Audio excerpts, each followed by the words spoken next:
What's going on, everybody? Welcome back to Off the Gridiron, your Apollo HOU Houston Texans podcast. My name's Noah Outlaw. I'm one of your hosts, as always, I'm here with Garrett Harrelson. What's up, brother? What's going on, Noah? How are you, brother? I'm doing swell, man. It feels like the Super Bowl just ended, but now we're sitting here post-combine. The new league year starts in, I think 6 days. Yeah, is that free agency? Does free agency start next week? Free agency starts on Monday. I'm all out of whack right now. All out of whack. I just got back from a soul. I went soul searching. I went on a solo trip up to Nashville, and by that I just walked around and drank beer and looked at and watched live cover bands play. But that's what I know is soul searching. That's a good spot. Nashville's got a lot of soul, man. Ooh, yeah, music-wise, absolutely. Yeah. They have a whole street called Broadway Street. Yeah, tons of music. Yeah, it's crazy. Yeah. Music City. They should call it Music City. But I'm just like I kind of saw some of the combine, but I had to catch like the highlights because most of the time I was driving back or just driving around. I can't believe the combine's already over. I can't believe it's up to free agency. Maybe this offseason will go by fast. Hopefully. This time of year, the offseason starts, the combine goes down, free agency starts, and then there's a little lull between the draft, and then draft happens, and it's a big, obviously huge. But then that's when it starts to feel long. That's when the offseason starts to drag. Slows down big time. That the schedule comes out after the draft, I think, right? It used to come out before the draft, but now it comes out after, I think. Yeah, after. The schedule comes out, and that's kind of like it gives you like a few days of okay. Yeah, right. But then after that, you're like, all right, we're back to nothing. Back to nothing. Well, then you get OTAs, and OTAs are always kind of exciting. The guys are back on the field, but then after that, it's until training camp, and then you're fucked. Yeah, no, like that June to July stretch with nothing, and the players are just on vacation, essentially hanging out. Yeah, it's like it's tough. It's tough because love the guys and I want them to get their vacation time, their vacay time, soul searching time. Drive up to Nashville if you want to, right. But I'm also like, oh, man, I want to fucking see you in pads running around, catching balls, tackling people and shit. Yeah, that's what. No, I know. I love, like you mean, I love seeing, the guys, wherever they are, they're in Puerto Rico or wherever they're vacationing, and it's exciting. I'm like happy for them, but I'm like, all right, hey, bro, get back. Let's get down there. Work to be done. Yeah. Something to be settled. We got to get over this hump. That is the AFC divisional round because, man, 2 years in a row we've been there, which most teams would kill for, and we are very happy about that. But we're at the point now where we're going into year 3 of C.J. Stroud, of Will Anderson, year 4 of Derek Stingley. The team has been built in front of our eyes, slowly but surely. And now it's time to start putting it together. Together. And there's still some more building blocks to be put down. Yeah. We still got a lot of building to do. That's why we watch the NFL Combine. Yeah. I feel like a fucking nerd. I feel like a big time nerd watching the Combine because I'm watching people run and jump around and shit. Like that's what it is. Stripped down. You're watching a bunch of 20-year-olds fucking run around. Yeah. And I went to the DraftKings bar in Nashville because I feel like that was the place that would be for sure playing NFL Network to watch the NFL Combine. Got there, had to do the bartender thing where I'm like, he put it on there. It took forever. Yeah. It takes forever. They come back and they're like, I don't know how. And I'm like, how did you even? What do you mean you don't know how? Like you haven't learned that yet? It's a TV. Just go. Yeah, right. Just go flip the channel. NFL Network. It's a very common network. Got it on, and then but like I made it, because I waited, and she kind of always walking around, and I was like, TV. She was like, something really important must be fucking happening. And then she came back, and it was fucking people running around, and she was like, what the fuck? So they're not even playing a game? Yeah, they're like, you're just watching people run sprints. Yeah, in tights. And like, what the fuck? I was locked in. Yeah, but I feel like the exact same thing. I was at a bar near my apartment, and I went down having a few beers, and I asked the guy, I was like, hey, you might throw an NFL Network on this TV? And he looked up at the TV and he went, oh, these guys are watching it. And it was fucking NASCAR. And I was like, God damn it. Well, I was like, all right, well, there's other TVs. I'll move down here. Can you put it on that one? And he flipped it on, and just no one gave a fuck, dude. I was the only guy in this place looking up, and I was like, oh, dude. I was like, dude, Matthew Golden ran his 4.3, and I was like, oh. And everyone was like, what are you doing? You're in there? Like an actual like sporting event, like someone won. Yeah, like I got up, and I was, which actually was a bummer. We'll start talking about the combine here because Matthew Golden's been a guy that we've been talking about as someone who would maybe fall to the Houston Texans, and that would be a fun pick, especially for me. I'm a UT fan, and you're a UH fan, right? So that would be fun for both of us. Yeah, absolutely. But now it's looking like, Matthew Golden is maybe wide receiver 1 in this draft, which before the combine, it was, Luther Burden and Ted McMillan were the kind of the guys that were above him. And now he might be one of the first ones taken. Yeah, he made a lot of money running that 40, the 4.3, and I think it kind of evened out to like 4.29. Yeah, 4.29. I think it's technically sub 4.3. Yeah, that's unexpected. I didn't, I liked his game. I liked his film. He's a really silky smooth route runner. Always gets open. Great hands. I didn't know he was fucking lightning quick, dude. I mean, and he's got a good size too. So he made a few million more, and he's probably solidified himself as a top 20, even top 15 pick. Yeah, absolutely. And which is fine because Matthew Golden's been a guy I've wanted, but my main wish so far this offseason has been for Emeka Egbuka. He's been kind of my number one guy that I really want the most. And now this kind of opens the door for that to happen even more because now we might not even have to pick between Golden or Emeka or other teams are going to take Golden over Egbuka. So Egbuka should still be there for us at 25. I mean, the thing is it's a domino effect. And once like a receiver that maybe, rated the same, rated a little bit less, maybe a little bit higher, kind of because, I mean, we were kind of mocked to get Matthew Golden in a lot of mock drafts and also Egbuka. Like, I think Golden being like solidifying himself as a better prospect than people thought, that means Emeka will go earlier, because teams will be looking for if a team is looking for a wide receiver 2 or something, they're gonna, they'll probably lose out on like Golden, maybe even Luther Burden. I'm not too sure about Luther Burden. He's good. I don't know, but then I mean, Emeka could just go quicker. It could be like a quick, landslide of wide receivers taken. That's how I see it. Which that would suck. But I mean, hopefully that means there's other valuable prospects that is not wide receivers fall to us, and we can kind of get them in the late first round. Yeah, I don't know. I'm no scientist. You sound like one talking to me right now. You sound like a genius. All right, well, Garrett, what else from you going back and watching the combine?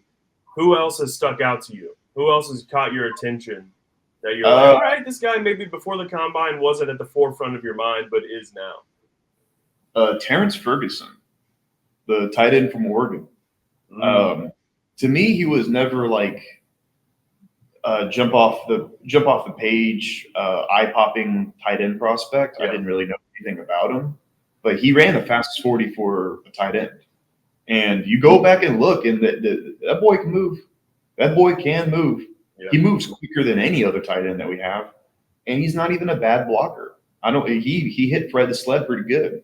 Yeah. He was blocking, and I'm looking at blocking the most in this draft because having Nick Caley as our offensive coordinator, he's going to be looking for a tight end that can do it all and can block specifically. Yeah, like we're not like Harold Fannin, like the receiving type, all that. Like those are fun for sure, but we're not going to be we're going to be looking at Jackson Hawks, from Georgia Tech. We're going to be looking at guys like that who can block.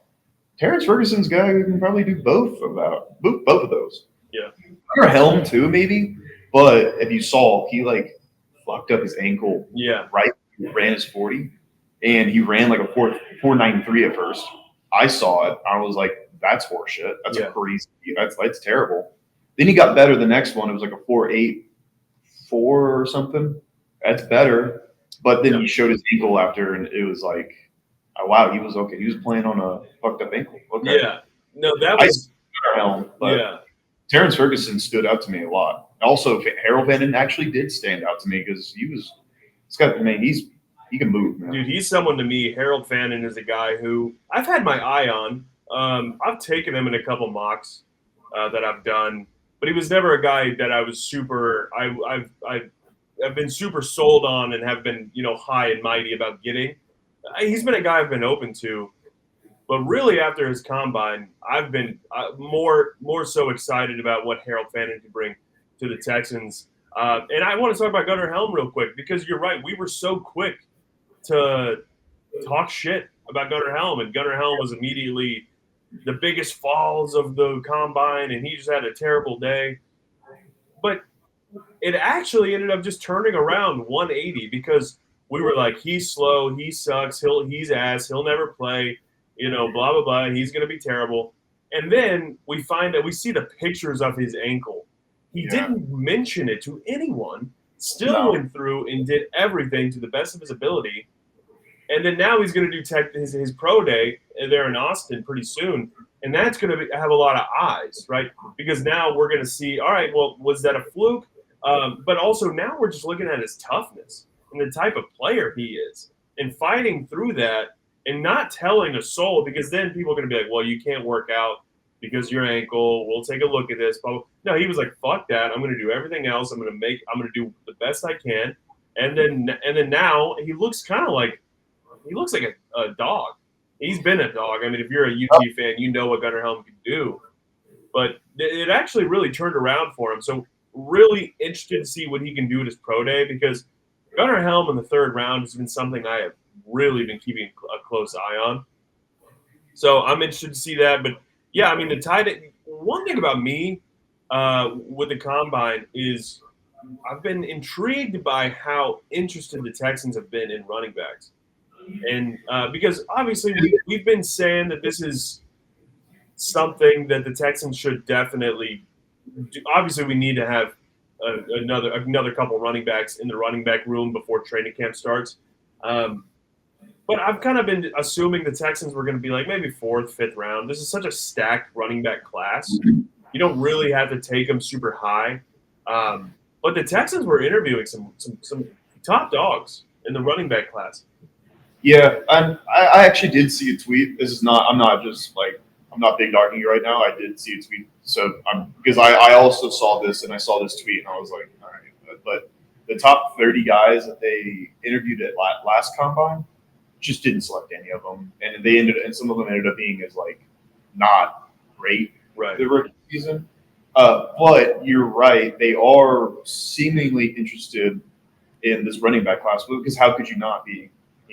Get yourself Joe Mixon is going to be 29, and I know we have him for 2 more years technically in the contract. Yeah, running backs can fall off a cliff.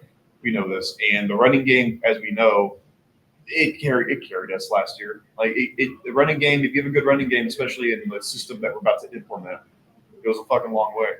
So, getting some fresh legs in there, and there are some dogs in this running back class. Dogs. There are guys in the 5th round. There might be 3 first-round running backs now. Yeah. I can see, Hampton is probably going to be a first round.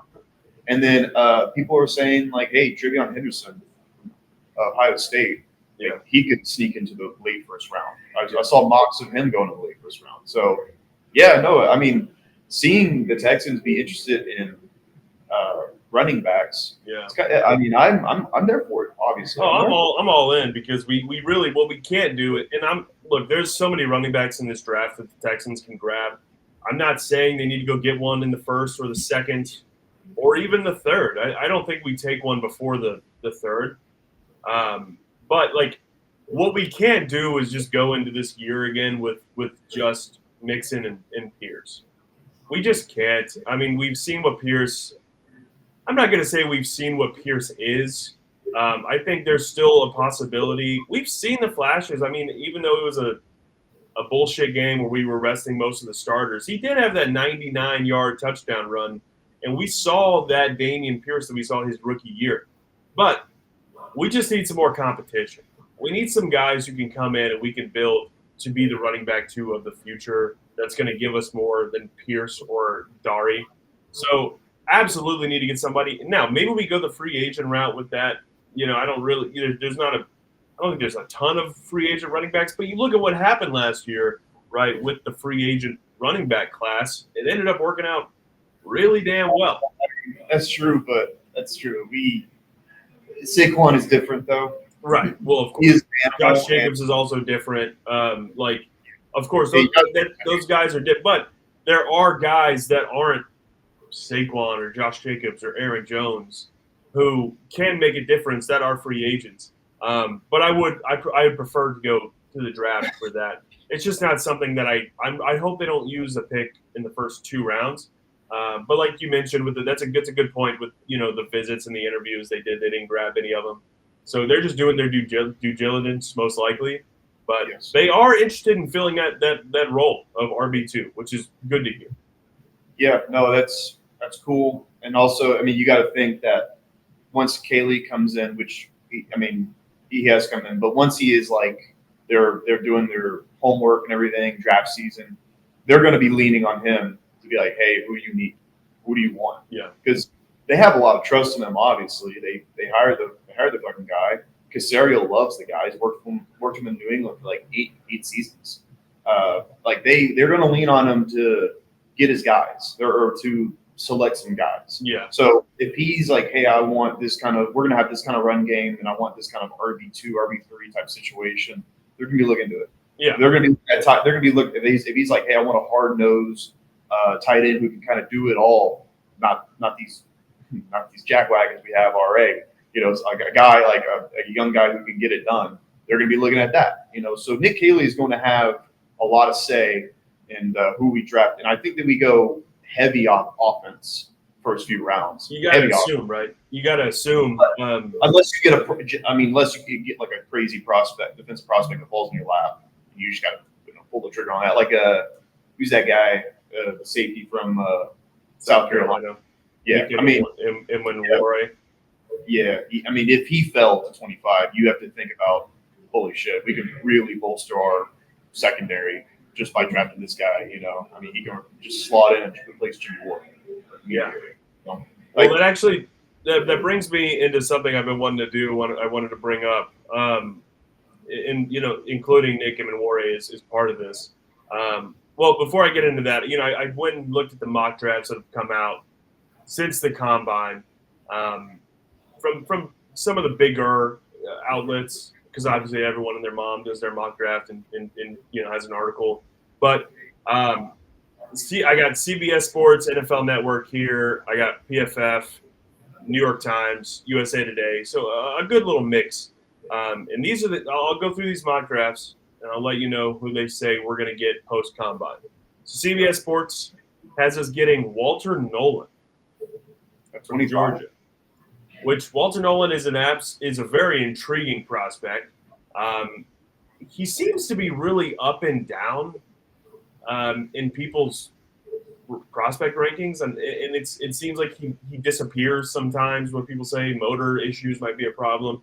That's usually because he's a good, skillful player, but usually when people are up and down on a prospect, it is kind of like work ethic. Yeah, and motor issues. So I can see that. I don't know too much about Walter Nolan. I know he's really good. I've seen some film. Yeah, but yeah, that sounds like it would be a valid reason for him to be up there. Well, he has Howie Roseman written all over him, right? Like it's just because it's one of these guys who people are like, well, I don't know. He's a little bit of a troublemaker, or I don't know. Howie Roseman, and then the nerds are like, no.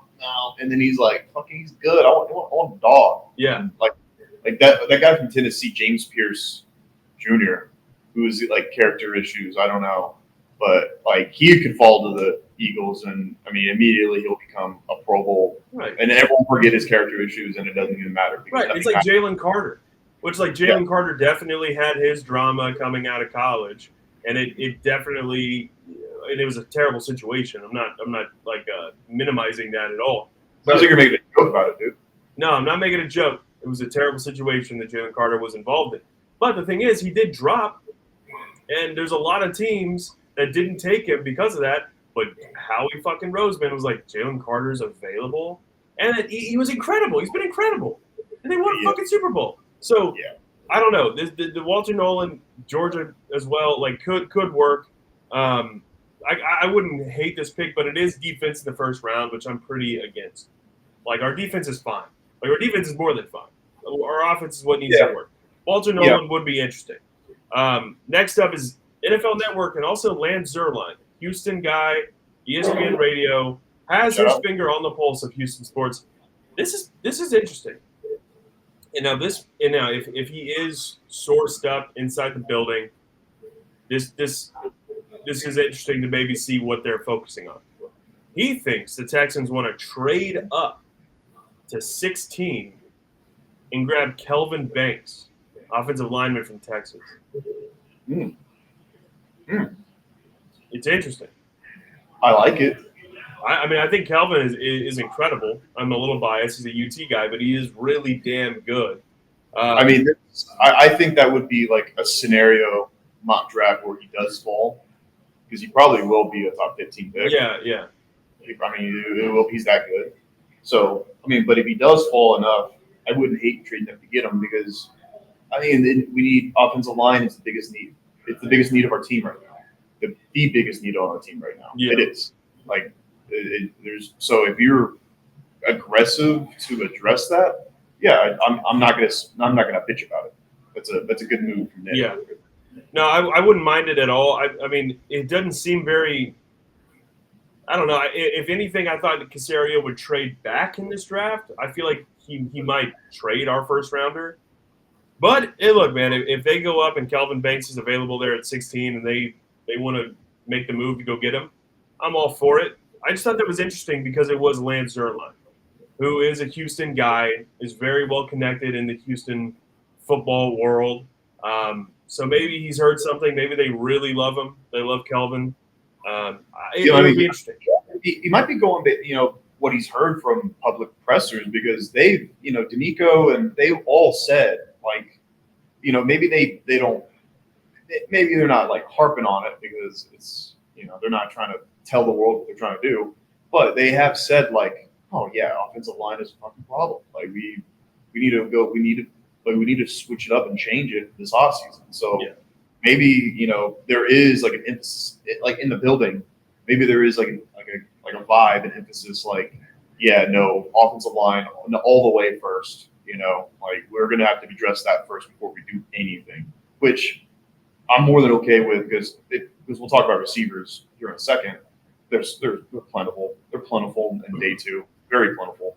But I think Lance, like you said, the finger on the pulse. There's probably some legs to that. And I wouldn't hate it. All right, next up, we'll go through these. PFF. This one's ridiculous, and I'll tell you why. PFF has us grabbing Josh Simmons, tackle guard out of Ohio State. This is not going to happen because Josh Simmons has a really, really bad knee injury at the moment. And he has a bad knee injury at the moment. Okay. It's not an ACL. It's something really inside of his knee. I forgot. I was reading an article about it. And he's been like, it's fine, but it's really, I forgot. I can't remember the exact injury, but it's something that is hard to come back from. Guys are not the same after they get that injury. And it just, I don't think it's going to happen. I don't think he's going to be a first rounder anymore. But this is PFF too, so maybe I'm wrong. PFF, obviously, they have their guys. They're very involved in the draft process, so maybe they know something we don't. But I really don't. I don't like this pick at all. That is a little. I mean, because I didn't really realize. I knew Josh Simmons had a injury, but as you tell me, because I believe you, you're my co-host. I'll be back. I mean, if it's hard to come back from, the last first round pick that we spent on a offensive lineman, they've been injured. Kenyon Green has been injured, and that's kind of also probably been a main player in why he's hasn't been great, because of injuries. So why spend your one first round pick, your one chance to get your one off season, try to really get that offensive line better in a very important era, CJ Stroud's rookie contract, and get a guy who has a bad knee problem. Well, the injury is a torn patellar tendon. Not good. With modern medication or with modern medicine and modern science, who knows, right? But at the same time, like why risk it? There's so many other great offensive line options that maybe if they are tackles, kick them inside. Yeah. That guy Gray Zabel from North Dakota State or South Dakota State. North Dakota State, yeah. He came into college as an offensive tackle, and they said, no, you need to learn how to play inside. He was like, I don't really need to learn. I'm different. So he was immediately good at on the inside. Yeah. So I mean, guys can move around and shit, so you don't have to stick with. Yeah, there's versatility, but there's versatility, and that's always fine and dandy. But I want a guy who is a fucking guard, okay? And he's going to come to the NFL and play fucking guard. I don't want to be like, well, he's a guard or a center, but we're going to throw him at tight end today and see. No, I want to come in and play what the fuck what you've been playing. And that's one thing about Josh Simmons is he would come in as a guard, but I think people would want him to be the tackle, play tackle at some point. I don't know. Just give me Tate Ratledge in second round. There's a picture of him. That's my hunting. guy. He was a picture of him hunting. Yeah. I guess yes. He killed a big ram or something. I forgot what it was exactly. Yeah. He's holding it up, doing the country boy thing where he's holding it up and he's smiling. Yeah. He's all camoed out. Get that guy in the line. Get that guy agree, man. I want my Ben Jones, dude. Yeah, I want my Hicks. I want my guys who haven't had internet connection. Where my Hicks at, dude? Yeah. Where my banjo boys at? Yes, exactly. I want a guy who can shred on the banjo. Only has a Facebook account that he made when he was 12. The life of the hoedown, life of the hootenanny. Yeah. Not the party, the hootenanny. Yeah. Barn party. Let me get through these next two because then I want to play a game with you. USA Today has us getting my guy, Emeka Egbuka. Somebody I'd love to have. I think it's a home run pick. I think it would work immediately. I think it's a really safe choice. I saw tape of him blocking, by the way, run blocking and blocking on screens. He's just a dog out there. I mean, he is a dog. He's 100% every play. I love him. Yeah. Love it. And then New York Times, speaking of, has us getting Gray Zabel in the first round. I like it. Now the thing with Gray is I like him a lot. But you do got to remember he did play at North Dakota State, right? He was playing against some guys from Division II college football.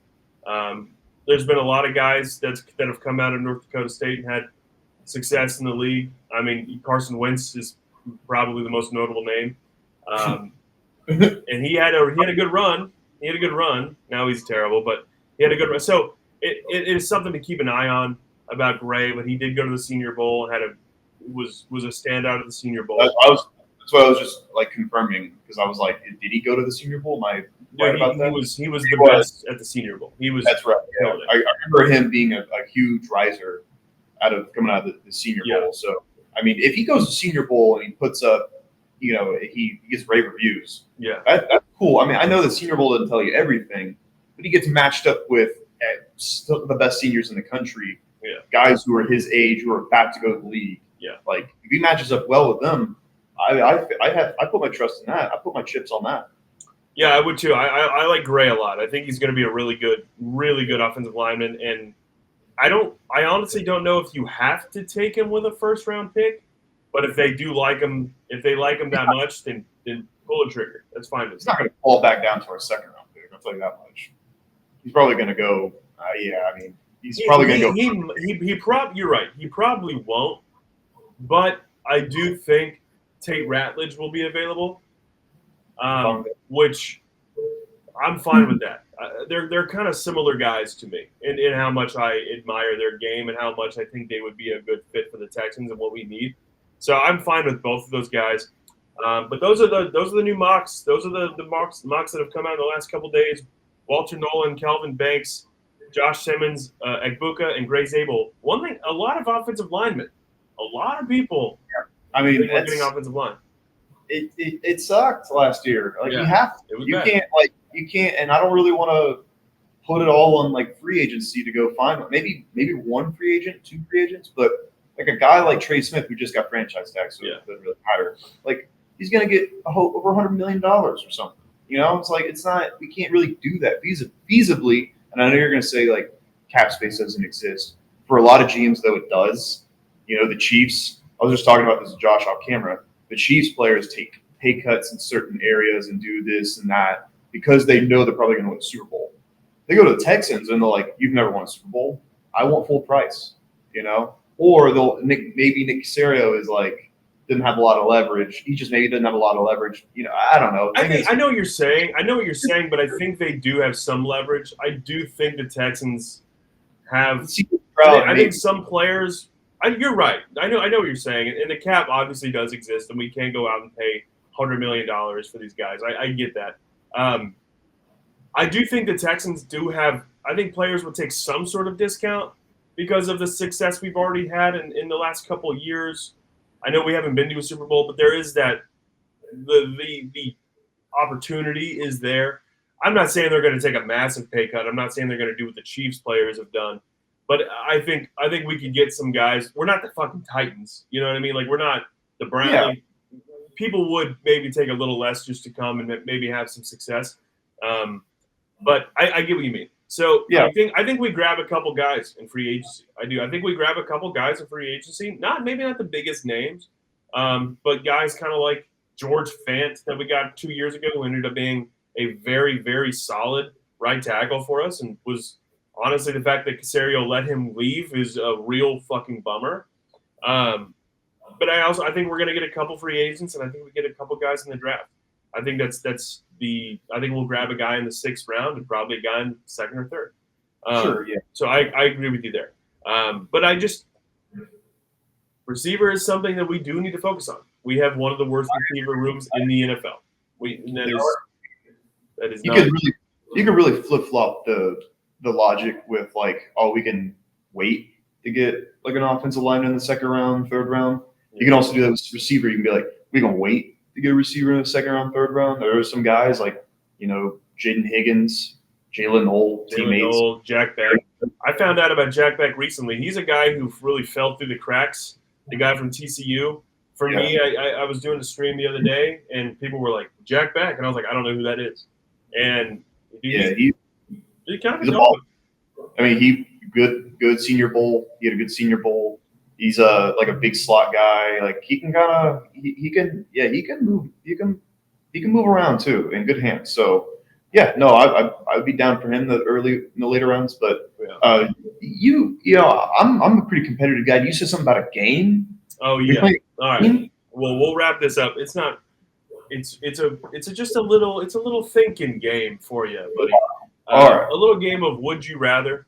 I'm gonna name 5 guys. All right, you're Nick Caserio. You're calling the shots. All right.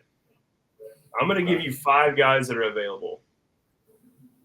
And honestly, there's one guy here that most likely won't be available, but I did include him, and I feel like you're gonna pick him. But maybe you won't. Maybe you won't because of your mindset towards the offense. But all right. In this situation, I assume Tyler Booker's already gone, and I assume Matthew Golden is gone. So there's a couple guys here that may not be available, but if they are, you're Caserio, you got to make this decision, okay?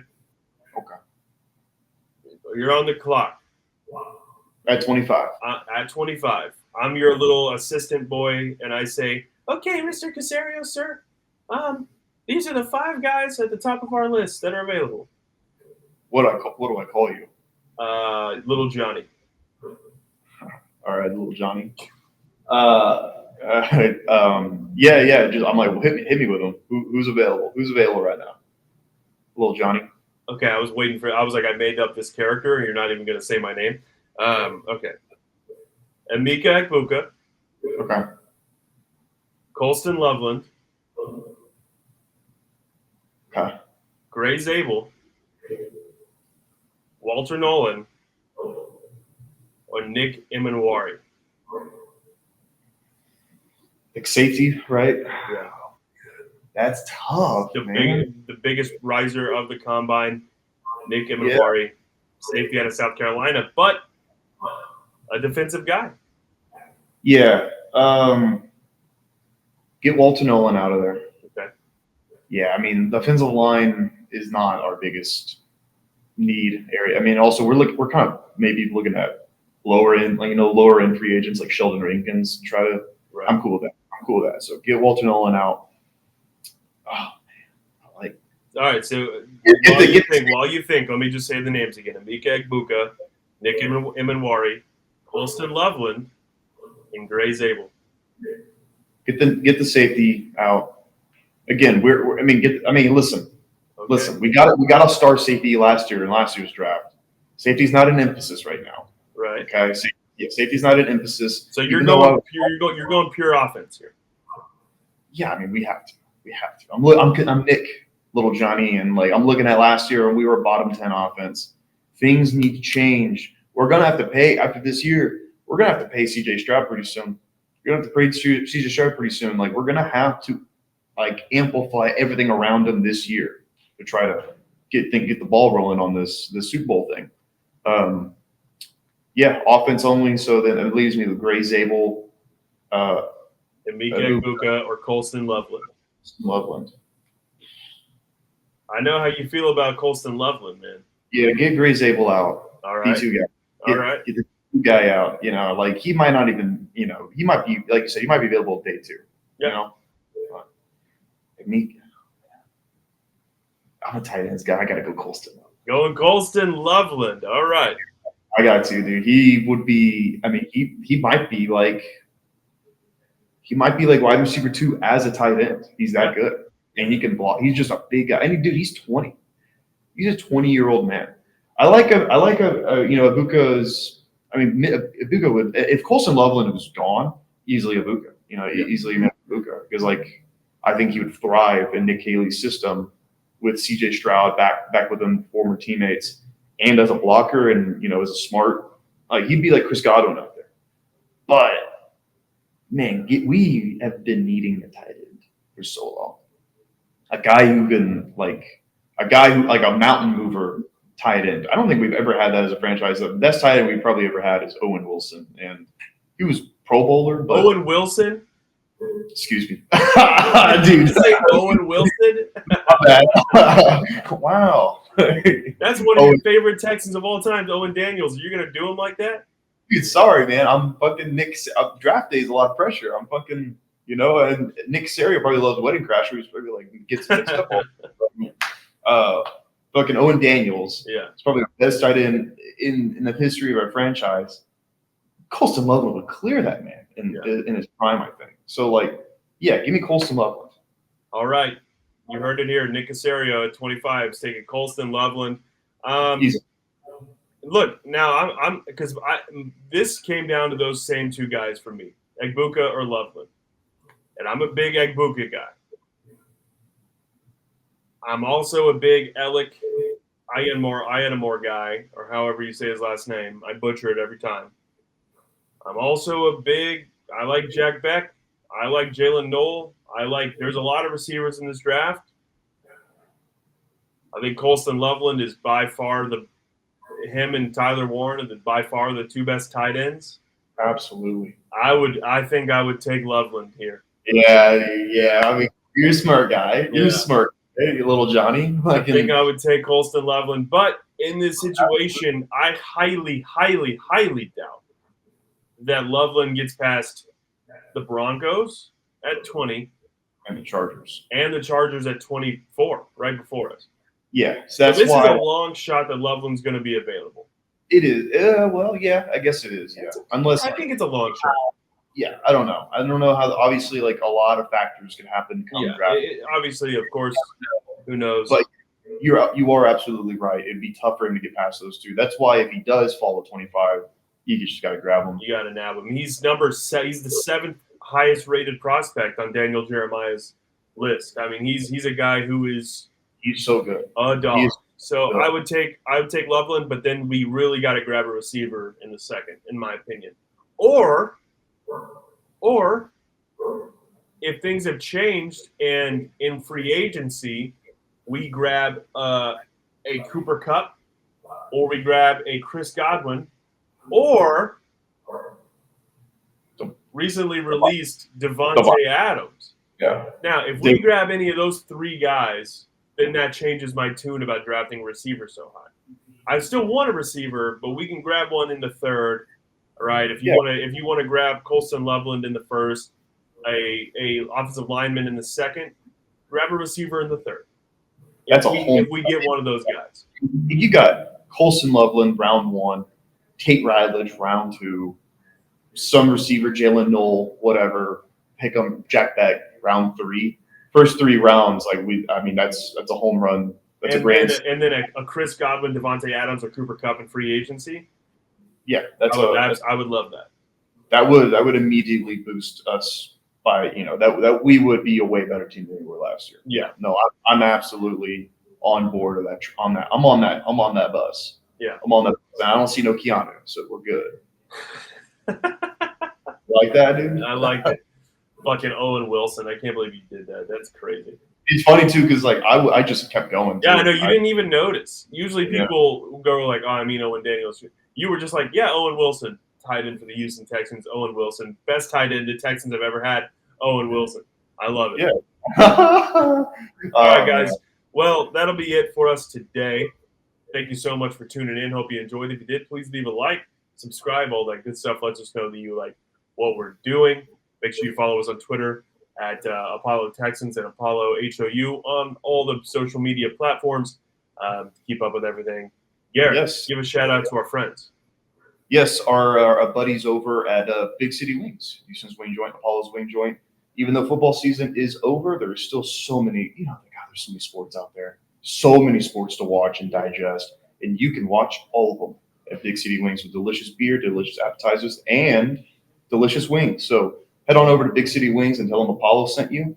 And also shout out to our buddies Zing Zang.